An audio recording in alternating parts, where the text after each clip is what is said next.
I've decided to put items 1, 2, 3, 7, 8, and 9 on consent.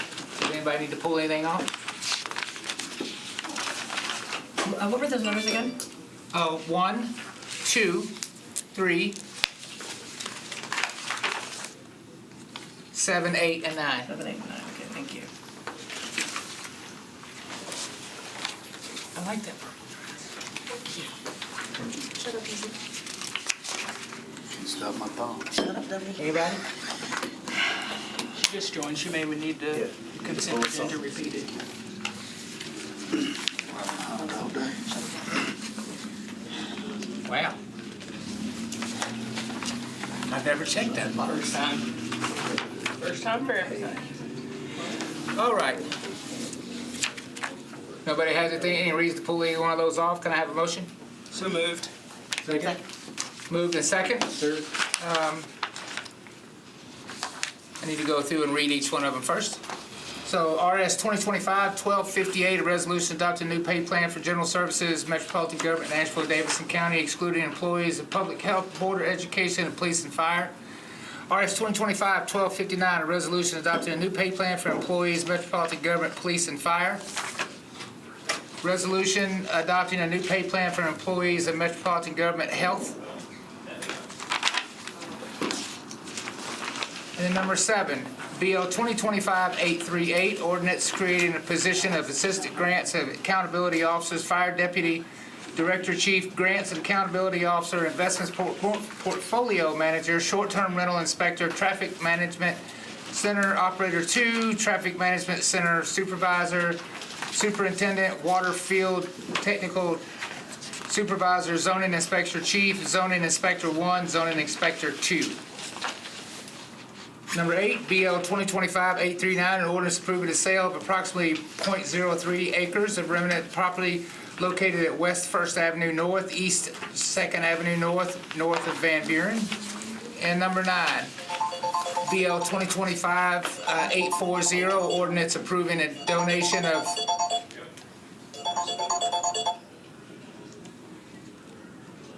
donation of 1.88 acres, access to parking and easement, participation agreement between Metropolitan Government, Nashville, Davidson County through Metropolitan Board of Parks, Recreations, GS Rivergate Apartments, LLC, park involvements, 300 Conner Drive.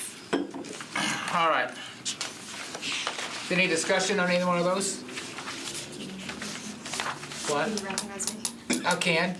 Go ahead. I just wanted to let you know that items 1, 2, and 3, the pay plans, they've all been deferred in budget and finance, and so they will be deferred on the floor tonight for one meeting. I didn't know if you wanted to follow suit or just confirm it tonight. I was kind of going to let it happen out there since it already happened there and it's going to happen out there. That way we could just kind of move through, but I can't. Up to you. Okay. Yeah, I just going to.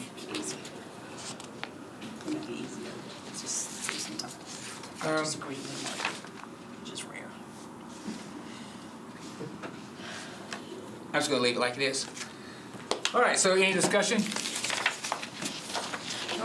Any of these items need to be removed before we have a vote? Yes. I guess I'd like to move to defer these bills as they've already been deferred in budget. That way we can just keep things consistent all the way across the board. Okay, so can you make a proper motion? Yes, I move that we defer these bills for one meeting. Which bills? I'm just getting you to say it on record, so. On the record, which would like me to say 1, 2, 3. Yes. There you go. Thank you Those so 3 very much. bills for deferral for one meeting. I'll second that motion. You have a second? Any discussion? All those in favor? Aye. All those opposed? Anyone not voting?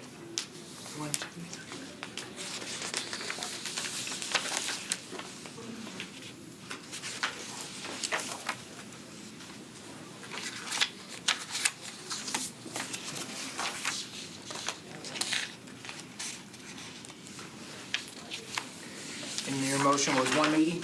Yes.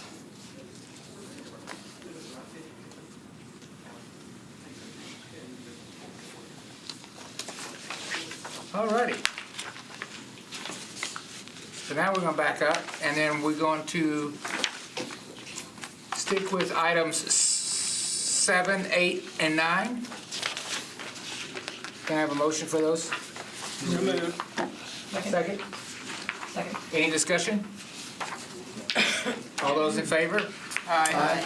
Any opposed? Any not voting?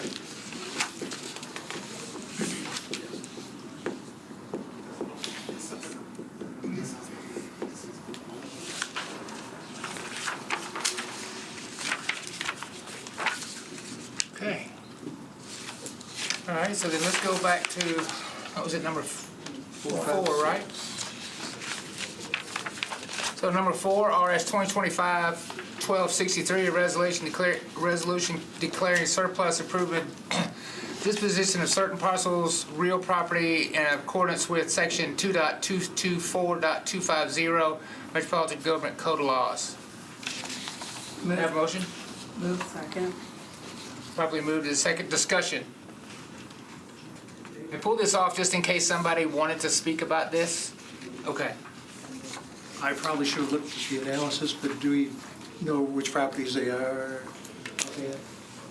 Yes, the analysis has a listing of all of the parcels of property. These are properties that went to a tax sale, delinquent property tax sale, and were unable to be sold. And when that happens, those properties come into Metro's portfolio.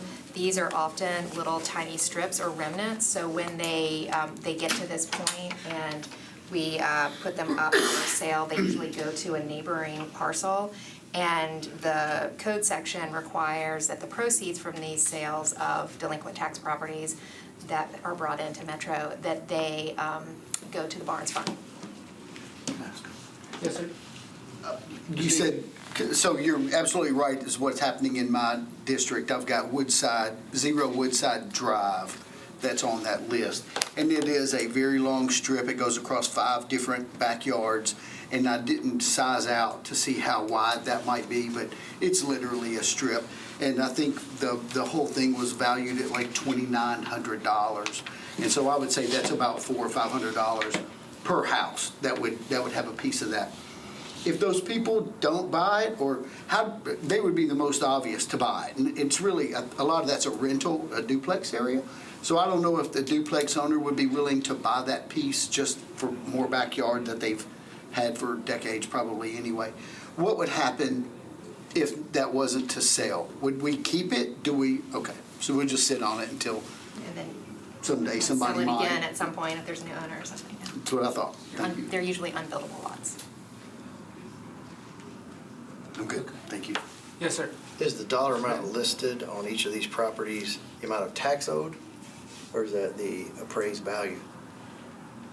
I believe the dollar amount that's listed in the analysis is the amount that we would be selling the property for. And we usually do try to get the amount that is owed to Metro from the delinquent taxes that were not paid, as well as fees, but occasionally we can't get that, and so the amount might be lower. Anything else? Mayor? Yeah. Yes, go ahead. Mr. Nash? I've had a couple of these in the past, a little sliver in somebody's backyard, and I'm wondering how it didn't get purchased or become part of a lot initially. It just seems strange to have these little parcels out there. You would have to do an examination of each parcel to figure out Okay. how it became that way. Big unknown. Anything else? All those in favor? Aye. Any opposed? Anyone not voting?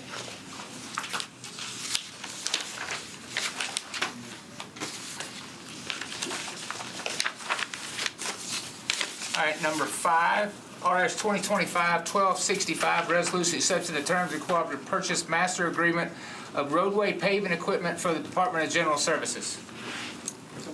So moved. Second. Any discussion? Is there anybody here that can speak to this? What this is? Or just for the you in the audience to have a little more? Okay. Well, we'll move along with it then. Nobody has any questions?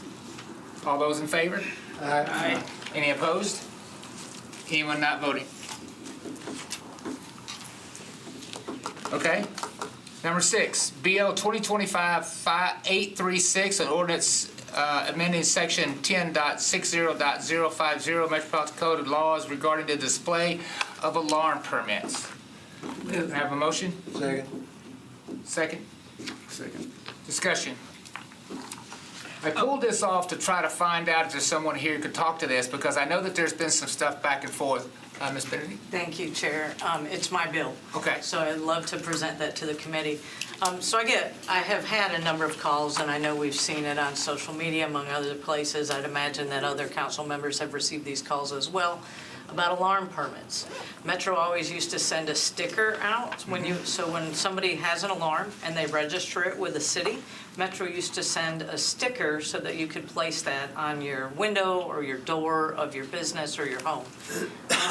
Mr. Dodd is here and can speak to the inability to print those in-house anymore. As I understand it, and he can confirm this, the printer that we've been using to print those is obsolete, and we've been keeping them together part by part, even including buying parts off eBay, trying to keep these printers running. So we could either outsource that printing, or we could do what is proposed in this bill, which is, excuse me, which is on par with what peer cities do.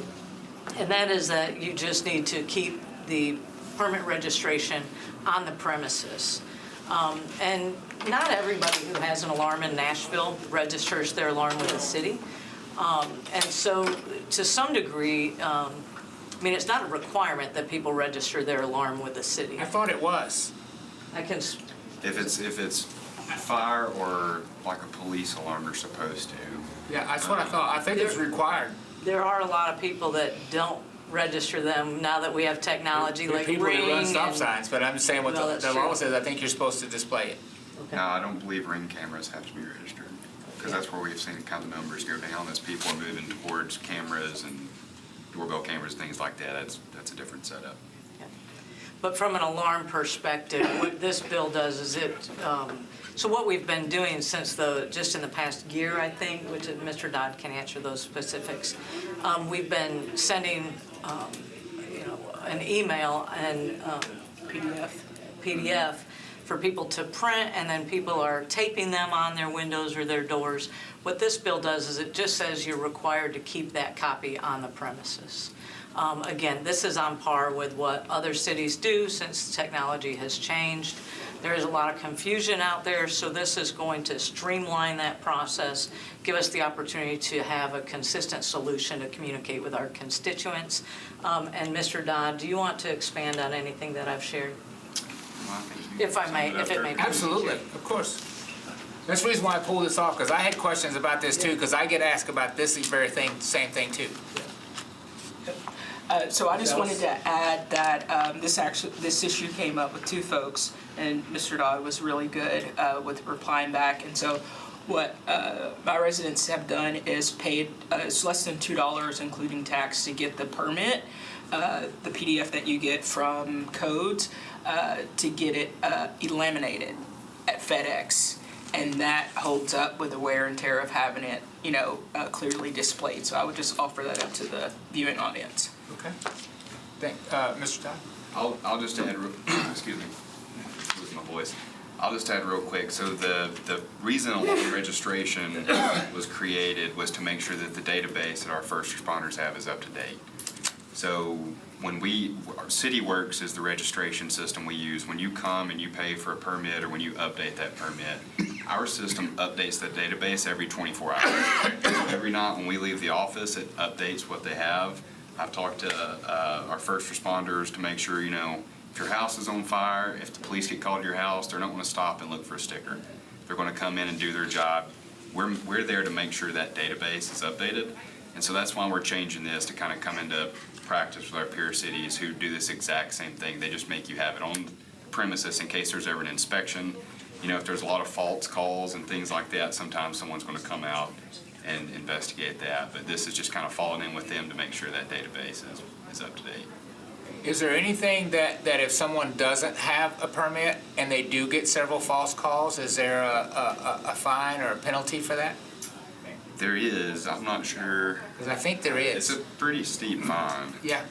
If they get called like several times because of, say, your animal or whatever, and then they show up and you don't have a permit, I think there's a fine for that. Do you have anything on that, Mark? Yeah, well, let's see, about four calls would initiate us to turn them in to being a nuisance. So, yes, there is a fine after that. Okay. Ms. Ellis? I just wanted to add, so most people were able to get like a pop-up once they check out after they paid the fee for the alarm registration. And so I wanted to ask Will if he will share with folks the email that they can reach out to if they need to get their permit in order to print, because most people just feel like, that option being taken away or not getting that prompt, that they mess something up. Okay. One second, I'm looking it up. I believe. Anybody else while we're waiting on? Yeah, if you give me like one. Anybody else got second. anything? Okay, no pressure. We're just waiting on you, sir. All right. And the clock is ticking. It was March when you Oh, emailed me. yeah. Unless it's going to change the Here we vote. go. It's alarms@nashville.gov. Alarms@nashville.gov. Very easy, yep. Thank you. If you reach out to them, we have 3 full-time people taking care of that. They can help you out, send you a PDF or whatever. Again, that was alarms@nashville.gov. alarms@nashville.gov. Just want to say that out loud. Anybody else got anything else? All those in favor? Aye. Any opposed? Anyone not voting? There you go. Thank you.